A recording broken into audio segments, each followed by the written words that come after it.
अस्सलाम वालेकुम। My name is Junaid Anjum और मैं आज आप लोगों के साथ माइक्रोसॉफ्ट वर्ड का लास्ट लेक्चर आपके साथ डिस्कस करूँगा। तो लास्ट टाइम आप लोगों के साथ डिस्कस किया था कि डिज़ाइन क्या होता है, लेआउट क्या होता है, और इंसर्ट के अंदर आपके पास हेडर फुटर और टेक्स्ट बॉक्स के साथ ऐड करते हैं। तो आज के लेक्चर में सिर्फ दो चीज़ें रिक्वायर्ड हैं आज जो मैंने आप लोगों को करानी है। वो एक आपके पास इक्वेशन है और एक रेफरेंसेस का मेन्यू है। ठीक है, तो फर्स्ट ऑफ ऑल इक्वेशन से हम स्टार्ट करते हैं। तो बेसिकली नॉर्मली अगर आपने कोई इक्वेशन लिखनी हो जो सिंपल मैथमेटिक्स है, वो आप अपने की जो कीबोर्ड है उसके कीपैड के थ्रू आप लिख सकते हैं, या आपके पास टॉप पे जो नम पैड है उसके थ्रू लिख सकते हैं। तो आप तरीक़ेकार ये होगा 2 प्लस उसके बाद फिर 2 और इज इक्वल टू आप 4 लिख सकते हैं। सिंपल मैथमेटिक्स है, कोई इसमें इश्यूज़ नहीं है। लेकिन आगे जाकर जब भी आप आगे काम करेंगे, पढ़ लेंगे, तो उसके बेसिस पर आपके पास मैथमेटिकल क्वेश्चंस ज़्यादा से ज़्यादा आपके पास कॉम्प्लेक्स होती जाती हैं। आपके पास फ्रैक्शंस आ जाएंगे, आपके पास लॉगरिथमिक्स आ जाएंगे, आपके पास डेरिवेशंस आ जाएंगे, इंटीग्रेशन वगैरह आ जाएगी। तो इस केसेस में आपके पास थोड़े बहुत इश्यूज़ आते हैं। अब आपके पास जो मैं आपको कराने लगा हूँ, इसके ऑनलाइन टूल्स अवेलेबल हैं कि वहाँ पर आप काम करके वहाँ से डायरेक्ट कॉपी पेस्ट कर सकते हैं। लेकिन रिकमेंडेड यही होता है कि अगर आप माइक्रोसॉफ्ट वर्ड यूज़ करें तो इसके अंदर एक बिल्ट इन इक्वेशन डालने का तरीक़ेकार है। अब इक्वेशन डालने का तरीक़ेकार क्या है? तो आप इंसर्ट में जाएँ तो आपके आखिर में बिल्कुल इक्वेशन का एक बटन होगा। ठीक है, या तो आप एरो पर क्लिक कर दें तो आपके सामने कुछ बिल्ट इन फंक्शन जो उसके अंदर मौजूद है वो डाल देगा। Area of circle, binomial theorem, expansion of a sum, Fourier series, ये आपके पास बिल्ट इन इक्वेशंस हैं, आप उनको यूज़ कर सकते हैं। आपके पास और भी हैं, quadratic formula, Taylor expression, trig identity 1, trig identity 2, और इसके साथ साथ और भी होंगे। लेकिन अगर सपोज ये तो आपके पास सिंपल है, चलिए मैं आहिस्ता आहिस्ता चलते हैं। सपोज़ मैंने बाइनोमियल थ्योरम डालना है, मैं ऐड करूँगा, वो ये करेगा कि वो एक डब्बा बना देगा स्पेसिफिकली फॉर इक्वेशंस ओनली।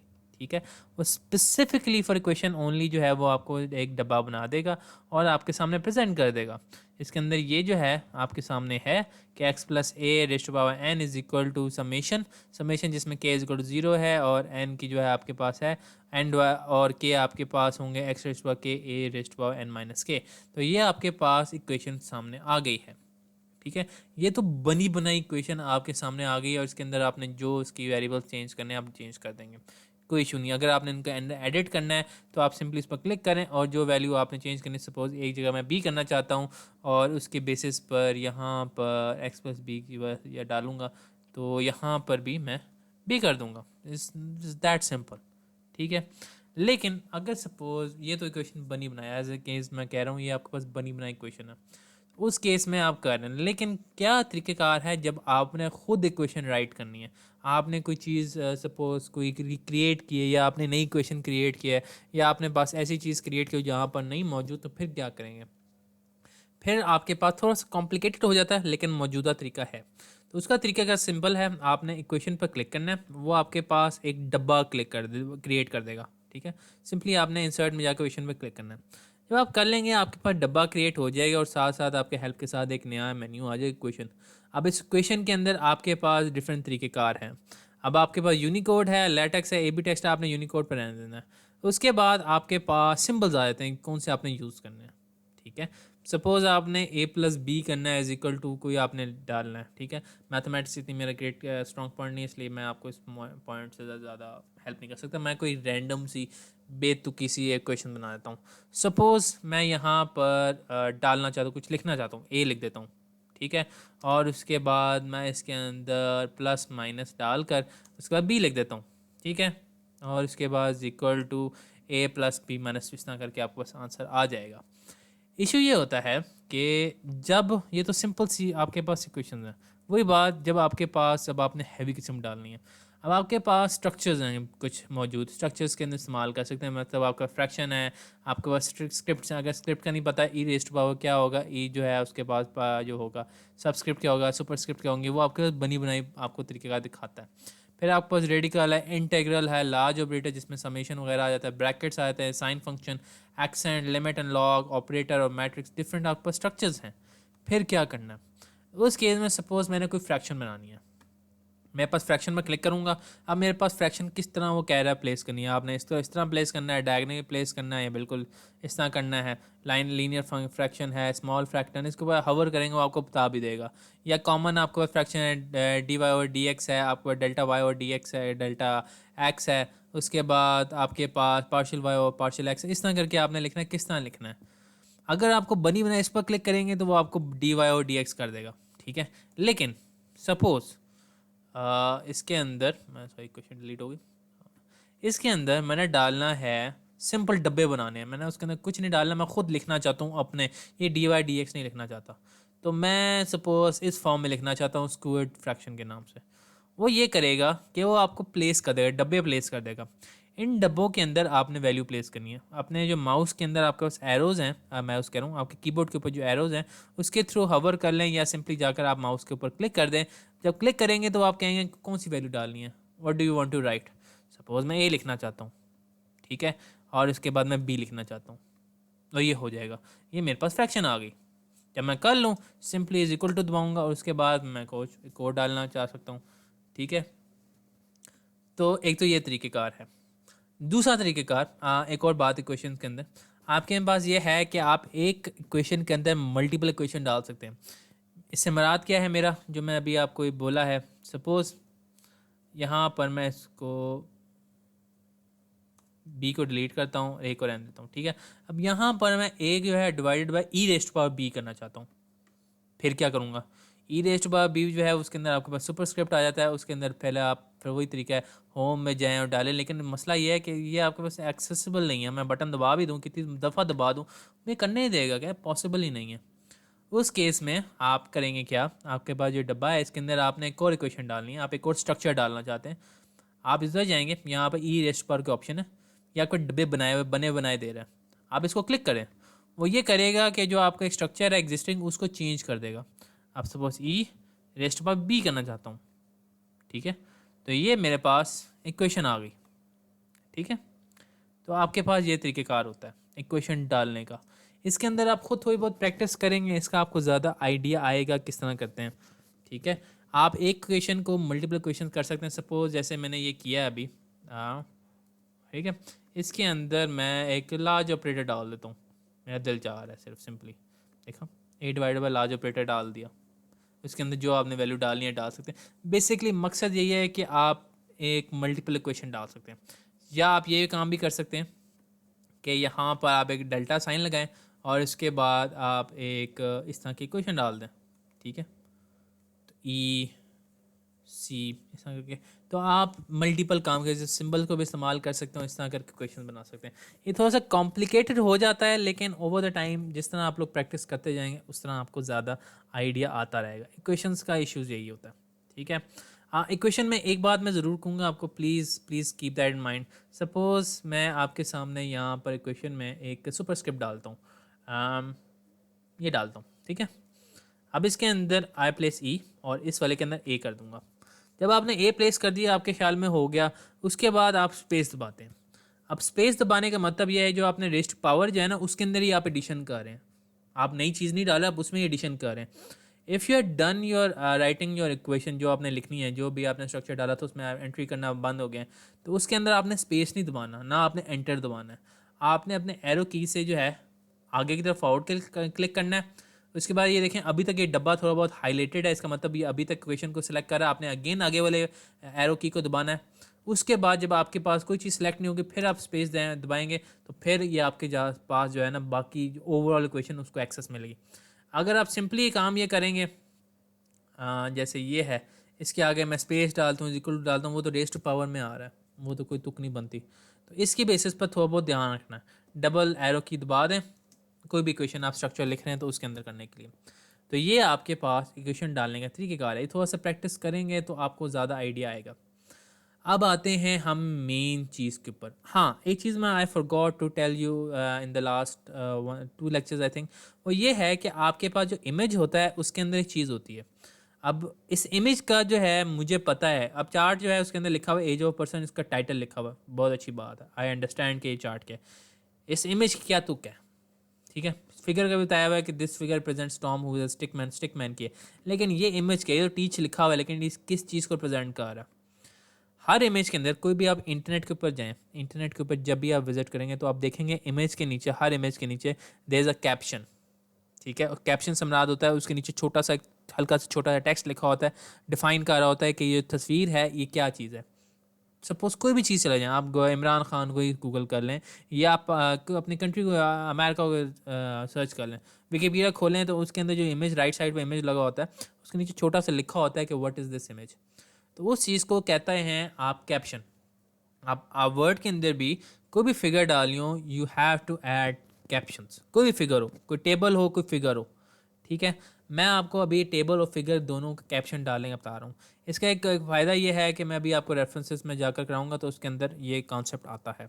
तो कैप्शन डालने का तरीकाकार बहुत सिंपल, इट्स वेरी सिंपल। कोई आपको बटन नहीं है, पिक्चर फॉर्मेट में चले तो जाएँ, लेकिन आपको जो है एज इट इज़ कोई मुश्किल ही शायद मिले, ठीक है, मुश्किल ही है। इसके अंदर आपके पास जो करना आपने ये है कि आपने इमेज के ऊपर जाकर राइट क्लिक करना है। राइट क्लिक करेंगे, थोड़ा सा नीचे जाएंगे, आपके पास बॉटम साइड के ऊपर इंसर्ट कैप्शन का बटन है।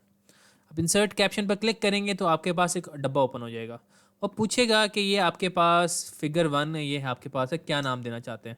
मैं कहता हूँ इमेज ऑफ टीचिंग, ठीक है, इमेज ऑफ टीचिंग है, हो गया। उसके बाद मुझसे पूछा है कि क्या ये फिगर ही आपने डालना है, और ये जो इमेज ऑफ टीचिंग है क्या लिखना चाहिए, हाँ लिखना चाहेंगे bottom of the picture, on the right side, left side, top, क्या। तो एक प्लीज़ याद रखनी है बात, जो आपके पास कैप्शन होता है फिगर का, वो हमेशा फिगर के नीचे होता है, और जो टेबल का कैप्शन होता है वो हमेशा टेबल के ऊपर होता है। फिगर का फिगर के नीचे और टेबल का टेबल के टॉप पर, ये याद रखने वाली बात है। तो ये मैंने डाल दिया और उसके बाद मैंने ओके दबा दिया, ठीक है। कुछ लोग ये करते हैं कि वो इमेज को खुद से जो है ना कैप्शन करने की कोशिश करते हैं, मतलब खुद से छोटा करके फिगर 1 आगे क्या जो भी लिखना है, वो उसका एक इशू होता है। ठीक है, आप लिख लेंगे, उसमें आपको कोई एतराज़ नहीं होगा, लेकिन अगर आप एक ऑफिशियल डॉक्यूमेंट लिख रहे हैं, रिपोर्ट लिख रहे हैं, तो उसमें थोड़ा सा स्लाइट इशू आएगा। वो इशू मैं आपको अभी थोड़ी देर में बताता हूँ। तो एक तो ये मैंने डाल दी। अब सपोज मैंने यहाँ इमेज 1 डाल दी, फिगर 1 इमेज ऑफ टीचिंग, फिर मुझे याद है ये तो इमेज पहले भी मेरा एक डला हुआ है, उसका मैं क्या करूँ, उसको मैं कैसे डालूँ। तो उसके अंदर मैं रीकैप्शन, उसके अंदर भी कैप्शन करूँगा, ठीक है। इसको मैं कर देता हूँ, ये चार्ट है, ठीक है, chart of age of, sorry, person. मुझे पता है मैंने हार्ट लिखा हुआ है, I will just fix that, chart, okay. इसके बाद मैं ओके दूंगा। ये भी फिगर 1 आ रहा है, इसका क्या, ये क्या इशू आ गया उसमें होगा, जब मैं फिगर 1 डालूंगा, figure chart of age person, तो नीचे वाली फिगर ऑटोमेटिकली फिगर 2 हो जाएगी, ऑटोमेटिकली उसे कर देंगे। अगर आप देख रहे हैं कि ये जो है आपके पास इमेज, ये फिगर लिखा आ रहा है, ये आपके लेफ़्ट साइड पे लिखा आ रहा है और ये सेंटर में लिखा आ रहा है, उसकी वजह सिंपल ये है कि इस इमेज को मैंने जो है सेंटर में अलाइन किया हुआ है, जबकि ये चार्ट को जो है I have aligned it on the left. अगर इसको मैं सेंटर में कर देता हूँ तो इसको मैं दोबारा कैप्शन करूँगा तो वो भी सेंटर में आ जाएगा। लेकिन अगर आप चाहते हैं कि ये पूरा जो है ना, ये आपके पास इमेज अगर आपके पास हो भी लेफ़्ट, लेकिन ये जो लिखा हो ये आपके पास सेंटर में आए, तो इसको सिंपली आप सिलेक्ट करें, सेंटर में जाकर अलाइनमेंट क्लिक करें और आपका काम आसान हो जाएगा। तो ये आपके पास है फिगर 1। ऑटोमेटिकली बाय डिफ़ॉल्ट आपके जो फिगर्स होंगे उनके अंदर जो है कैप्शन हमेशा बॉटम ऑफ द फिगर होगी। अब मेरे पास ये टेबल है, ठीक है। अब इसको मैं कैप्शन देने की कोशिश करता हूँ। इस फिगर डब्बे पर राइट क्लिक करूँगा, इसके अंदर इंसर्ट कैप्शन की बटन है, प्रेस करूँगा, आप देखेंगे ये फिगर 1 आ रहा है। मैं ये कहता हूँ ये फिगर नहीं है, I want to change it to a table, ठीक है। इसको मैं फिगर लेबल को क्लिक करूँगा, फिगर के यहाँ पर मेरे पास ऑप्शन है टेबल की, मैं टेबल को सिलेक्ट करूँगा। आप देखें जैसे ही ना टेबल को लिखा आगे पोजीशन अबव सिलेक्टेड आइटम्स, इसको आप चेंज कर सकते हैं, लेकिन नॉर्मली बाय डिफ़ॉल्ट आपके पास टेबल की कैप्शनिंग जो होती है वो अबव द टेबल होती है, ठीक है। सिंपल मैं कोई भी कैप्शन देता हूँ, सिंपल टेबल है ये, ठीक है। और उसके बाद मैं ओके दबा देता हूँ, आप देखेंगे यहाँ पर लिखा आ गया। अब इसको फर्दर दिखाने के लिए ये टेबल 1 सिंपल टेबल ही शो होना स्टार्ट हो गया। तो this is how to define a caption, ठीक है। अब ये जो हो गया कैप्शन आपको बता दिया। अब आगे कभी भी आपने कोई इमेज को या टेबल आए तो उसके अंदर प्लीज़ कैप्शन ज़रूर करना है। अब ज़रूरी चीज़, मैंने ये आपको कैप्शनिंग क्यों कराया। अब इसके अंदर फर्स्ट चीज़ है आपके पास रेफरेंसेस, ठीक है। रेफरेंसेस आपके पास मैंने आपको बताया था कि आपके पास टेबल ऑफ कंटेंट होते हैं। तो सपोज़ यहाँ पर मैं आपके पास एक ब्लैंक पेज एंटर करता हूँ। यहाँ पर मैं टेबल ऑफ कंटेंट देना चाहता हूँ। तो यहाँ टेबल ऑफ कंटेंट जो होता है, मैंने आपको बताया था, वो डिटेल करता है कि आपका हर हेडिंग हर पैराग्राफ किधर है। तो मैं टेबल ऑफ कंटेंट को क्लिक करूँगा। इसके अंदर मेरे पास different types of table of content आ जाते हैं।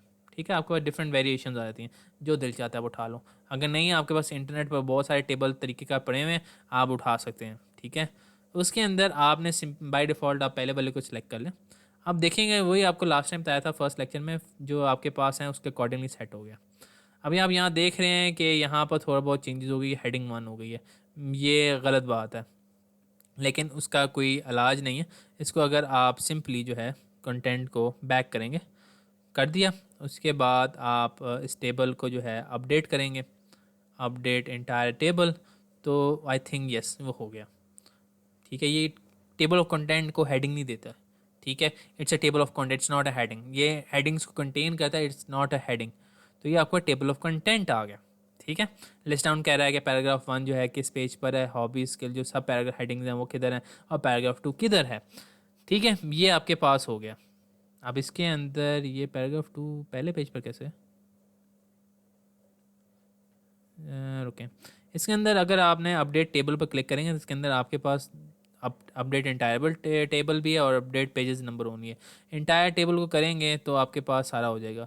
फिर भी मैं ज़रा पेज नंबर कर लूँ, उसमें थोड़ा सा डिस्क्रिपेंसीज आ रही हैं। ये पैराग्राफ 2 जो है, यस, अच्छा हाँ ठीक है, पहले पेज पर ही मौजूद है इसलिए थोड़ा सा इरिटेशन कर रहा है। तो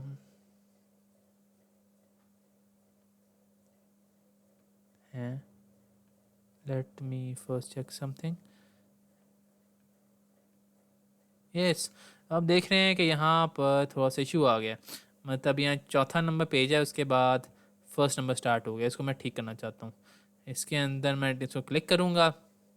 इसके अंदर जो पेज नंबर हैं, लिंक टू प्रीवियस,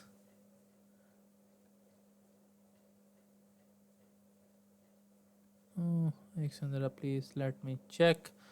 तो page number bottom of the page,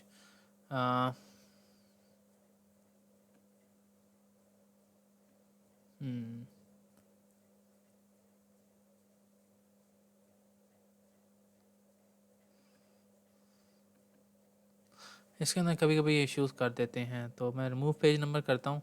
और इसके बाद मैं बॉटम ऑफ द पेज जो है, sorry bottom of the page दोबारा डालने की कोशिश करता हूँ। 4, हाँ ठीक ठीक समझ आ गया। ठीक, let me remove them, no रहने देते हैं इसे। इसके अंदर ये जो पेज नंबर है ना, ये वाला, इस सेक्शन जो है ना, थोड़ा सा इसके अंदर आप देखेंगे सेक्शन 3 लिखा हुआ है। It's not the correct one. इसके अंदर जो है लिंक टू प्रीवियस, यस, तो सेम एज प्रीवियस नहीं, इसके अंदर फिर पेज नंबर को रिमूव कर देते हैं, रिमूव पेज नंबर्स। ठीक है, इसके बाद ओवरऑल पेज नंबर सारे डिलीट हो गए, यस अच्छी बात है। इसके बाद मैं ज़रा प्लीज़ लेट मी चेक, ये थोड़ा सा इश्यूज़ कर रहे हैं, I have no idea why. Yes किधर गया, बॉटम द पेज, यस, फिर यहाँ से 1 से स्टार्ट, वाई 1। चलें, इसके अंदर थोड़ा बहुत इशू आ रहा है, इसको मैं I will try to correct it, लेकिन ये होता नहीं है नॉर्मली। ठीक, तो खैर इसको मैं ठीक कर लूँगा। तो आपके पास ये पेज नंबर जो हैं ये आ गया। अब आपके पास टेबल ऑफ कंटेंट के साथ आपके पास you have another type of table of content, जिसके अंदर लिस्ट ऑफ टेबल्स या लिस्ट ऑफ फिगर्स कहते हैं। अगर आपने कैप्शनिंग को यूज़ किया हुआ है, अगर यू हैव यूज्ड कैप्शनिंग, ठीक है, कैप्शनिंग समराज के आपने जो ये ऑप्शन लिखी हुई इंसर्ट कैप्शन की, तो फिगर को कैप्शन दिया हुआ है और इमेजेस को, टेबल्स को दिया हुआ है, तो फिर लिस्ट ऑफ फिगर टेबल बनाना बहुत इजी काम है। लेकिन अगर आपने खुद लिस्ट ऑफ फिगर्स और लिस्ट ऑफ टेबल्स को खुद जो है असाइन किया हुआ है, टेबल 1 ये है, फिगर 1 ये है, खुद लिखा हुआ है, पेखवारी की बात है। अब क्योंकि मैंने कैप्शनिंग दी हुई है, तो मैं इंसर्ट टेबल ऑफ फिगर्स करता हूँ। इंसर्ट टेबल ऑफ फिगर जो है रेफरेंसेस के अंदर होगा आपके पास कैप्शंस के अंदर। इसके अंदर आप क्या करना चाहता हूँ, मैं टेबल ऑफ फिगर्स करना चाहता हूँ। अब मेरे पास क्या शो करना चाहता हूँ, फिगर्स को देखना चाहता हूँ या टेबल्स को देखना चाहता हूँ। तो इस वक्त मैं फिगर्स को करना चाहता हूँ। बिल्कुल एंड में आपके पास कैप्शन लेबल है, इसको क्लिक करके मैं फिगर को सिलेक्ट कर देता हूँ। अब देखेंगे फिगर 1 जो है ऑटोमेटिकली वो सिलेक्ट हो गया, शो कर आपके पास इस तरह करके आपके पास शो आएगा। मैं कहता हूँ ठीक है, बाकी जो है as it show page number होना चाहिए, राइट तरफ अलाइनमेंट होनी चाहिए, पेज नंबर मतलब राइट साइड पर होने चाहिए, ठीक है बिल्कुल। और मैं ओके दबा देता हूँ। आप देखेंगे जो मैंने फिगर डाले थे, figure 1 chart of age of person, figure 2 image teaching, वो आ गया। अब सेम केस मैं टेबल के साथ करना चाहता हूँ, मैं दोबारा इंसर्ट टेबल ऑफ फिगर्स में जाऊँगा। अब इसके अंदर ये कस्टम लेवल जो फिगर था उसको मैं टेबल रहने दूंगा, ठीक है, और मैं ओके दबा दूंगा। तो टेबल 1 जो सिंपल टेबल मैंने दिया था वो भी मेरे पास क्रिएट हो गया। तो this is how you create table of content for जो आपके पास हेडिंग्स हैं, फिर आपके पास table of content for figures and table of content for tables. तो इसका आप लोगों ने ध्यान रखना होगा, इसको इस तरह करके अगर आप खुद देंगे, खुद से फिगर 1 की कैप्शनिंग करेंगे, खुद से जहाँ आपने खुद राइट करके फिगर 1 स्पेस ये, तो फिर ये कुछ भी नहीं होने वाला। मतलब सपोज़ मैं आपको शो कर देता हूँ यहाँ के ऊपर, यहाँ पर let me insert a picture. Okay, insert online picture. इसके अंदर कोई भी रैंडम से पिक्चर मैं आपको सिर्फ शो करने के लिए,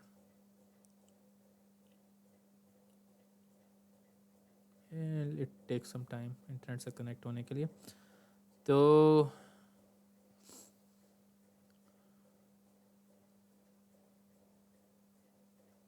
खुल रहा है, internet is slow at the moment, yes खुल गया। तो मैं एप्पल की तस्वीर ले लेता हूँ, ठीक है, एमी रैंडम दिल चाह रहा है। तो इस एप्पल को मैं क्लिक करता हूँ और आई इंसर्ट इट, ठीक है। इमेज बहुत बड़ा हो गया, इसको लेट मी, ठीक है, इसको छोटा सा बना देता हूँ, ठीक है। इसको मैं कर देता हूँ सेंटर में अलाइनमेंट। अलाइनमेंट की बटन इसमें है नहीं है, तो सिंपली डायरेक्ट अलाइनमेंट कर लेते हैं। तो इसको मैं अलाइन कर देता हूँ, होम में जाकर होता है नहीं, इसको कैंसिल किया हुआ है। तो बेसिकली फिर आपने करना है, इसको मैं कैप्शन नहीं देता, इसके यहाँ बॉटम पर ना मैं लिख देता हूँ, नहीं ओ यस, मैं कहता हूँ this is figure number 3 and Apple, ठीक है। मैं लिख देता हूँ, सिंपल सिंपल सी बात है, कोई मुश्किल नहीं है, अब लिखा आ रहा है। इसको मैं सेंटर में कर देता हूँ, इस इमेज को भी जो है मैं सेंटर में कर देता हूँ। लेट मी इसको मूव इट, ये मैं मूव नहीं करने दे रहा, लेट मी मूव इट।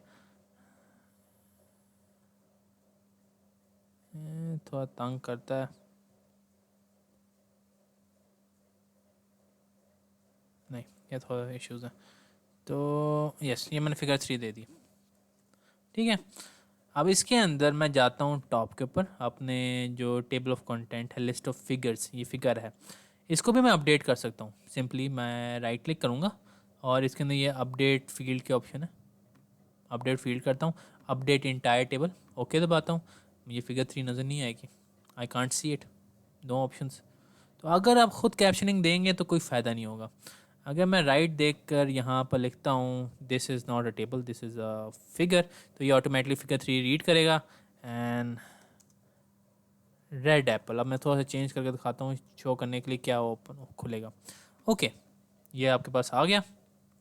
अब मैं जाकर इसको जो है टेबल ऑफ फिगर्स को मैं अपडेट करता हूँ, इसको राइट क्लिक करके update field, update entire table. अब आप देखेंगे एंड रेड एप्पल आ गया। तो इसको आसान करना, बना लिखना आसान है, ठीक है, दिस इज़ ईजियर, ठीक। अब उसके बाद जो आखिरी टॉपिक है वो आपके पास रेफरेंसेस है। अब रेफरेंसेस बेसिकली, रेफरेंसेस जो आपके हेडिंग आता है वो आपके पास ये है साइटोमेटिक, ठीक है, इंसर्ट बिब्लियोग्राफी, या आपके पास साइटेशंस या बिब्लियोग्राफी, जितना मर्जी कह लें। आपके पास चॉइस है कि आप इसको इस तरह इस्तेमाल कर सकते हैं या आप खुद से कर सकते हैं, ठीक है। It's up to you, entirely up to you, choice is completely. ये आपके पास जो मेरे पास कुछ चीज़ें हैं वो आपके पास नज़र नहीं आ रही, जैसे कि ओपन मेंडली है, ये आपके पास शो नहीं हो रहा होगा, ना ये शो हो रहा होगा। आपके पास अंडू, रिफ्रेश, एक्सपोर्ट एज या इंसर्ट बाइब्लियोग्राफी, बस यहाँ तक शो हो रहा होगा, ठीक है। तो या ये मेरे ख्याल से ऑप्शन बिल्कुल ही शो ना हो रहा हो, शायद मैं कंफर्म नहीं कर सकता, लेकिन ये आपके पास साइटेशन बिब्लियोग्राफी होगी। अब होता ये है, साइटेशन होता क्या है। तो बेसिकली आप देख रहे हैं, आपको शो करता हूँ। ये मैंने लास्ट क्लास में ये कॉपी किया था, micro word processor developed by फलाना ये। तो आप देख रहे हैं कि ये 8 9 10 लिखे हुए हैं। 8 9 10 रेफर कर रहे हैं कि जो लाइन है ना, Microsoft is a sorry under the name multi tool word for Genex systems, ये इन्होंने खुद से नहीं लिखा हुआ, ये कहीं डॉक्यूमेंट में लिखा हुआ है। They have just copied that document और उन्होंने अपने जो है ना विकीपीडिया में लिख दिया। अब क्योंकि Wikipedia is an official website, तो वो जो है उसके अंदर कॉपीराइट का ध्यान रखती है कि हमने कहीं से उठाया है तो हमने चीटिंग नहीं की, हमने चोरी नहीं किया। हम उनको जो है उनको क्या कहते हैं, we should give credit to them, credit देना। तो क्रेडिट देने के लिए आपके पास टेक्स्ट के अंदर यू हैव रेफरेंसेस या साइटेशंस। तो ये जो लिखे हुए हैं ब्रैकेट में 8, ये शो कर रहा है कि ये हमने विकीपीडिया से उठाया है। या आप देखेंगे साइट नोट पीसी हिस्ट्री 8 के अंदर से उठाया है, ये साइट नोट 9 से उठाया हुआ है, और ये कुछ इस तरह करके उठाया हुआ है। तो उन्होंने कुछ रेफरेंसेस दिए हुए हैं, ये आपके पास ये देख लें। ये आपके पास साइट नोट 7 के ऊपर है, ये कहाँ मौजूद है, ये लिंक्स भी लगाए हुए हैं, बेसिकली रेफरेंसेस है। अब सपोज़ ये सन है, ठीक है, सन का वर्ड है। इसके अंदर मैं इंसर्ट साइटेशन करता हूँ, ऐड न्यू सोर्स, ठीक है। अब ये मुझसे पूछ रहा है कि जो आपने वर्ड सेलेक्ट किया है, ये आपने कहाँ से उठाया है। आपने किसी किताब से उठाया है, किसी बुक सेक्शन से उठाया है, किसी आर्टिकल से, जर्नल आर्टिकल से उठाया है, कहीं आपने कॉन्फ्रेंस से उठाया है, रिपोर्ट से उठाया है। उसके अंदर आपके पास और भी ऑप्शन हैं, वेबसाइट है, document from website, electronic source, art, sound recording, performance, film, कहाँ से उठाया। तो मैं कहता हूँ I took it from a website, ठीक है। ऑथर कौन है, मुझे खुद नहीं पता ऑथर कौन है, मैं सिंपली कर देता हूँ कि सन ऑथर है, ठीक है। नेम ऑफ पेज इसका है सन होम पेज है ये, ठीक है। मैं पूरा पेज नहीं लिखता। नेम ऑफ वेबसाइट, ठीक है, सन सन, ठीक है। स्विट्ज़रलैंड कर देते हैं, स्विट्ज़रलैंड। उसके बाद किस साल में पब्लिश हुई थी, आई डोंट नो, 2000 कर देते हैं। मंथ नहीं आता, डे नहीं आता, यूआरएल हम कर देते हैं https home.sun.com, ठीक है, हो गया। और then I will just press enter. आप देखेंगे सन 2000 लिखा आ गया, ठीक है। ये सन 2000 क्या है। अब मैंने ऊपर इतना ज़्यादा मुश्किलों से टाइप किया है कि क्या चीज़ है, मैंने इतना बड़ा रेफरेंसेस दिए हैं, तो कहाँ है। तो इसके अंदर ये साइटेशन जो है ना, वो सिर्फ ये ब्रैकेट जिस तरह ये लिखे हुए हैं ना 8 9 10 ब्रैकेट में, ये भी वही चीज़ है, बस ये सर्कुलर ब्रैकेट्स में या आपके पास स्क्वायर ब्रैकेट्स में, आप जिस तरह मर्जी लिखें, इट्स डजेंट मैटर। तो अब मैं चाहता हूँ कि यहाँ पर जो मैंने लिखा था कि ऑथर ये है स्विट्ज़रलैंड, वो कहीं नहीं लिखा आ रहा, you have to add that. वो आपके पास बिब्लियोग्राफी ऐड होती है। तो बिब्लियोग्राफी जो है ना, हमेशा at the end of the document, बिल्कुल एंड, जब सारा कुछ ख़त्म कर दिया हो, उसके अंदर आप एक हाइडिंग दे रेफरेंसेस की, और उसके बाद आपने ऐड करना होता है। तो बिब्लियोग्राफी के अंदर आप सिंपली, मैं इसको क्लिक करता हूँ और मैं पहले वाले बटन को क्लिक करता हूँ या रेफरेंसेस कर देता हूँ, ठीक है।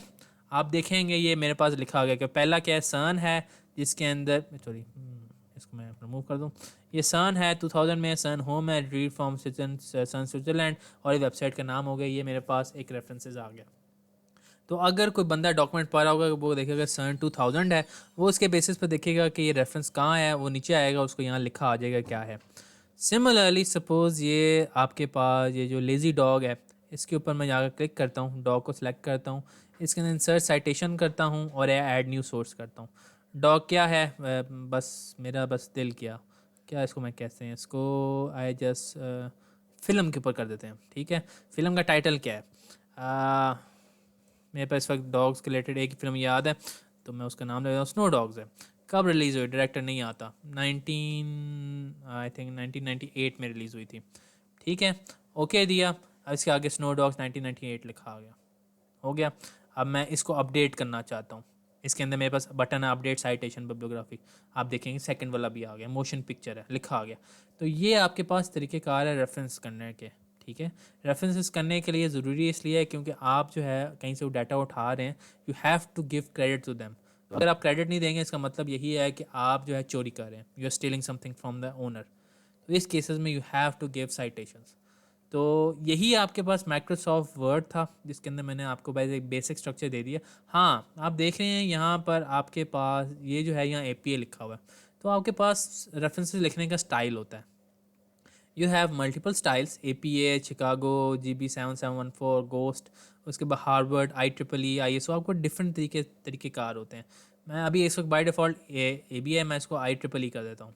ठीक है, IEEE करूँगा, देखेंगे आप यहाँ 1 2 लिखा आ गया, और जहाँ पर जो ब्रैकेट्स हैं उनकी जगह आपके पास जिस तरह ये है ना, आपके पास इस तरह लिखा आ गया 1 2 इस तरह करके। तो ये आपका डिफरेंट स्टाइल्स हैं, जो आपको प्रेफर्ड है स्टाइल्स आप वो देखेंगे। अब आप देखेंगे ये रेफरेंसेस का चैप्टर 3 बन गया। ठीक है, अगर मैं फुल टॉप पर जाता हूँ जहाँ मेरा टेबल ऑफ कंटेंट है, इसको मैं क्लिक करके इसको मैं अपडेट करता हूँ, इसके अंदर एंटायर टेबल को अपडेट करता हूँ, तो ये 3 रेफरेंसेस भी आ जाएगा, वो शो करे इस पेज के ऊपर है। तो ये आपके पास है पूरा माइक्रोसॉफ्ट वर्ड का बेसिक कोर्स। उम्मीद करता हूँ आप लोगों को अंडरस्टैंडिंग आ गई होगी। अगर कोई इशू हुआ तो please you are more than welcome to comment below. मैं कोशिश करूँगा जवाब आपका दे सकूँ जल्द से जल्द। Okay then, thank you for time. खुदा हाफिज़।